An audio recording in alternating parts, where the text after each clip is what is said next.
Hello, it's Burgess Taylor, and it's Tarot and Writing, Part 2. Today we're going to talk about goal, motivation, and conflict, and I have spread my cards out. I also have the same cards pulled in 3 other tarot decks so we can look at the different images, and I have this set up for the goal, motivation, conflict spread, and we're going to talk about what that means. So this first one is the character, which is something you may or may not know about your character. So I've already pulled the main cards for the character, but this I'm learning something different. And this is my character arc right here, the main goal, motivation, conflict, what I need to know for her character arc. Then I have the Wheel of Fortune reversed, and that is in the goal, the inner or outer goal. And then in this spot is the motivation, inner or outer. And then I have in this space right here the conflict. Now, this is what is directly in front of the character that they must get past, and it's reversed. So then in this spot is the goal, conflict, how the original goal is modified or intensified by the first conflict, which is this one right here. And then this spot right here is the motivation conflict, how the original motivation is modified or intensified by the first conflict. And then this spot right here is our plot point. This is where our conflict brings us. Goal, and this is the goal conflict. Motivation, and the motivation conflict. This is the conflict, and this is the outcome of that conflict, and then this is the character, and it's something we did not know. We're going to talk about it. So the first thing I want to do is talk about this Judgment card. Now if I look at my other cards, I'm going to move these over to right here for now. This is the Judgment card. This is the Judgment card. And this is the Judgment card. So when we look at these, they're quite different. They're quite different. This one, I don't even know what to... This one looks like a call to arms, a spiritual message, an angelic message. This looks otherworldly. Someone is coming from the spiritual world to bring help, calling to. This one looks more like judgment, like being in front of people being judged. But that's not what I get from these two. I mean, these two are being judged, but maybe she is being judged. Maybe she's judging herself.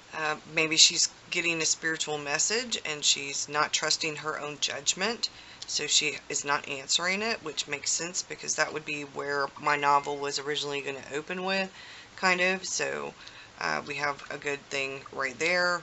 She's definitely otherworldly. That's a family. There are people in the background. But this one,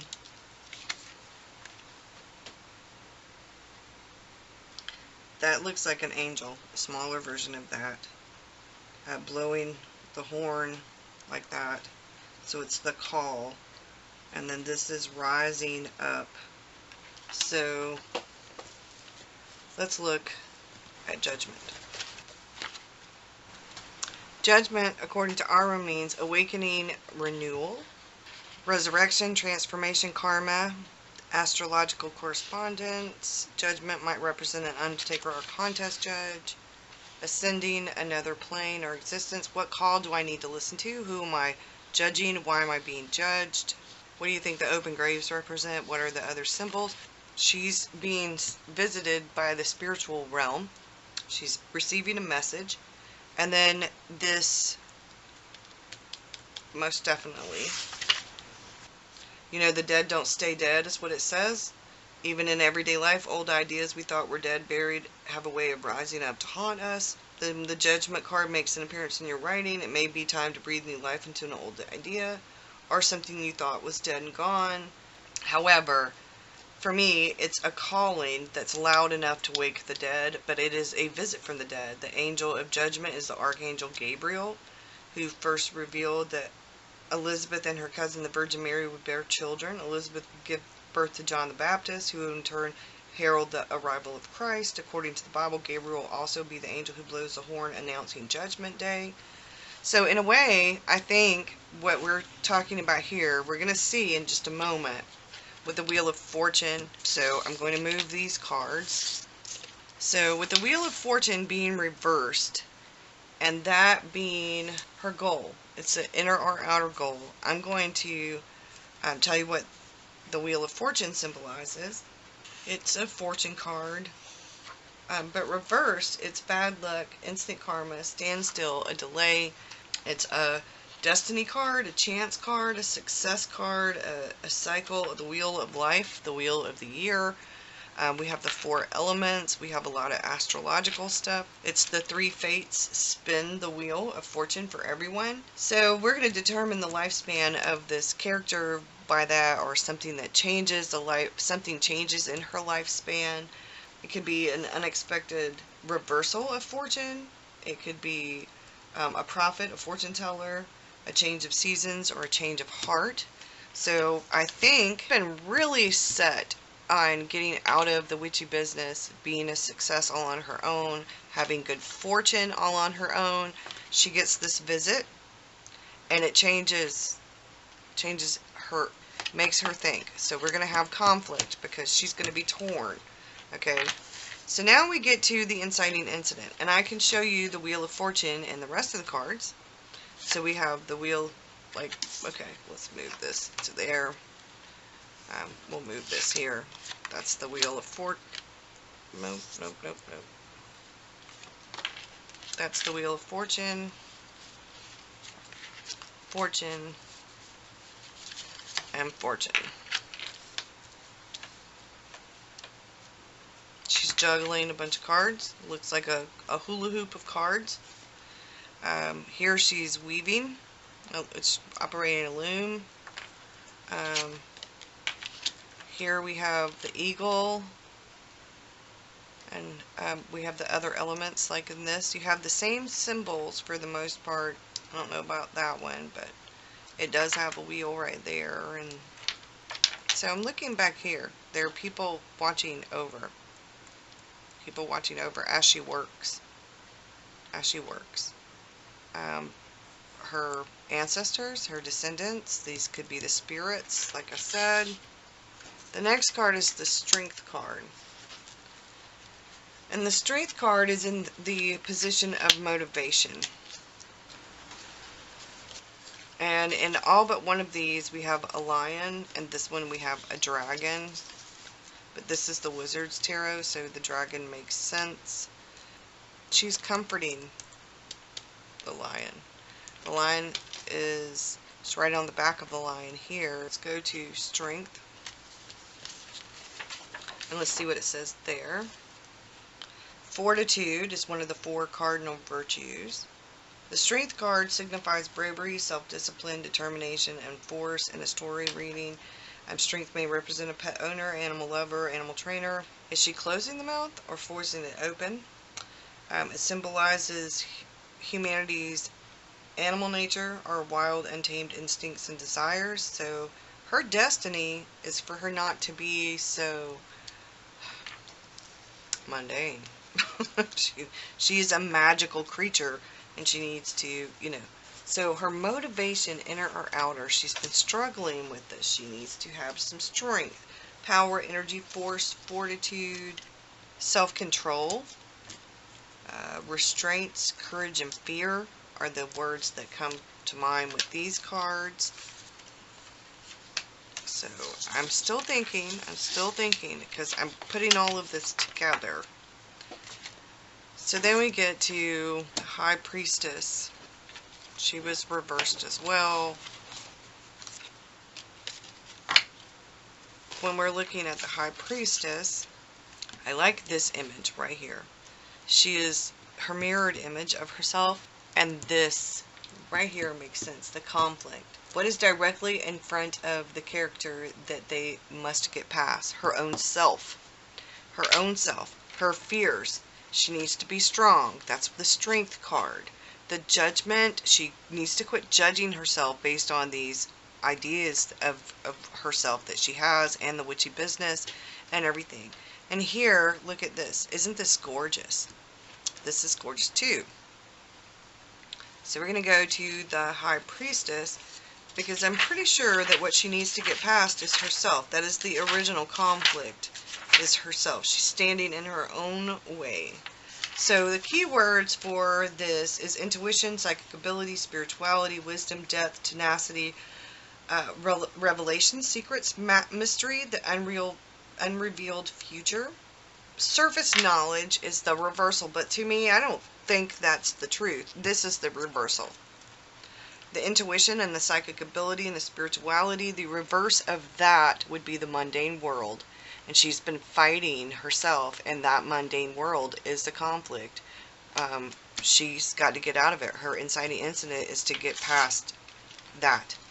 Get past that judgment of herself, to get past the lack of bravery, to get past and be strong, and to become the high priestess that she knows she is on the inside. So that's where that one goes. So now we get to these. So the Hierophant, in my original pull for this, the grandmother was the Hierophant. And she is actually a teacher. Like the high priestess, the Hierophant's a spiritual leader and a teacher. So this position number 5 is the goal conflict, how the original goal is modified by the first conflict. Now the first conflict is that once she gets the visit from the spiritual world, she is automatically conflicted.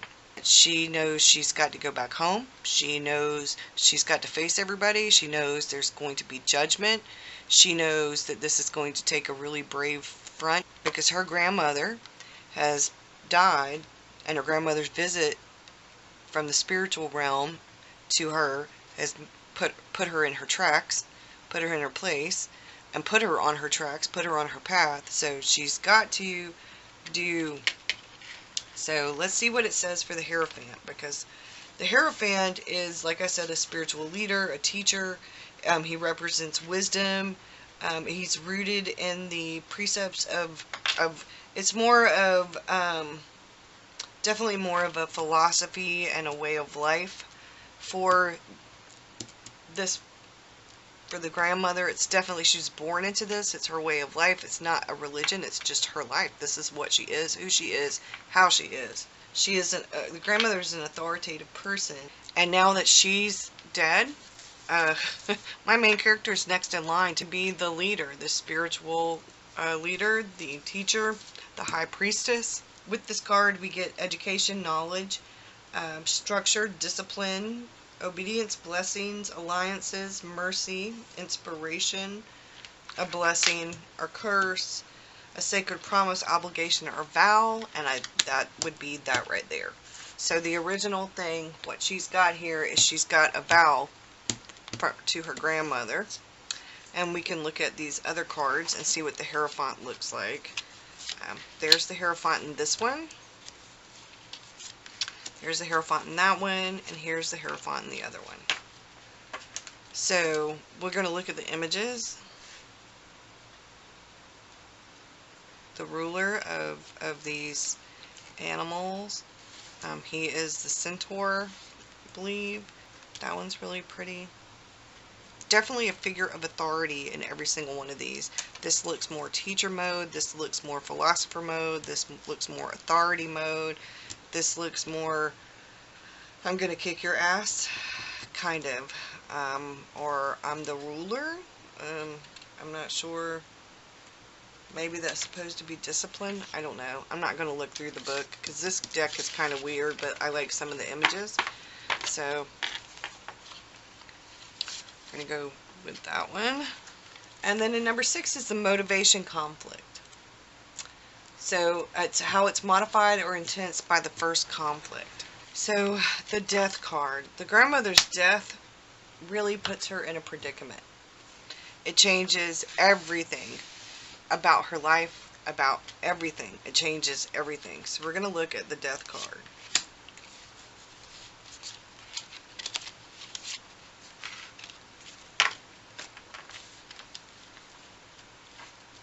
Now death means a new beginning. Death is not necessarily the passing of someone. It could be a new beginning. In the position that it's in, though, this is the motivation conflict, how the original motivation is modified or intensified by the first conflict. Well, her grandmother's died. She's made this vow. She's motivated by the vow and by her grandmother's death and by seeking justice and doing what is right. So what is going to intensify? The grandmother's death has intensified everything. So the death card, it can refer to a death that's already transpired, especially if the passing, it can call the release of old habits, old patterns, and old relationships. It can represent a dead person, a grieving survivor, a health worker, a spiritual guide. So this is where we're at right now. The motivation is the grandmother's ghost is not leaving her. The grandmother's ghost is not going anywhere. She's going to be with shadowing my character throughout this novel. And I think it's going to make it really interesting. It's going to make it very fun. When you pull up the card, like if you were to look up some of the definitions, the words that come with this card, you would pick up transformation, transition, rebirth, recreation, regeneration, change, alteration, mortality. It's an allegorical card. You have dancing skeletons. You know, we've got I think it's really interesting. So if you look up, it could be someone who is on who has died, someone coming back from the dead. The grandmother's still here. We're just intensifying things, because the more that my character goes back into the witchy business, the more she's going to be able to see the grandmother, the less she's going to be able to fight, you know, the grandmother's in her face. More and more and more throughout the story, the grandmother's in her face.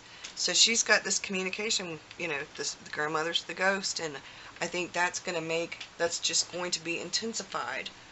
It's going to be intensified once she walks right into the witchy business world. Her family's witchy business. Yep. So, there we go. And the last card, last but not least, is the Knave or the Page of Wands. And we have some gorgeous imagery here, I think. Some really gorgeous imagery here. So, we're going to look up the Page of Wands.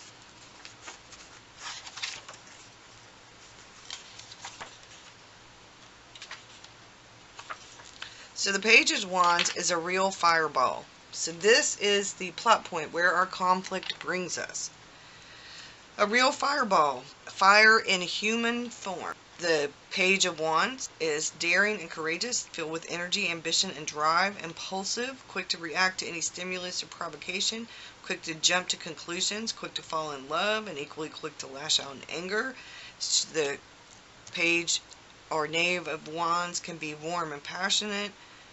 Without a safe place to burn, however, he can also rage out of control and can become unstable, violent, destructive.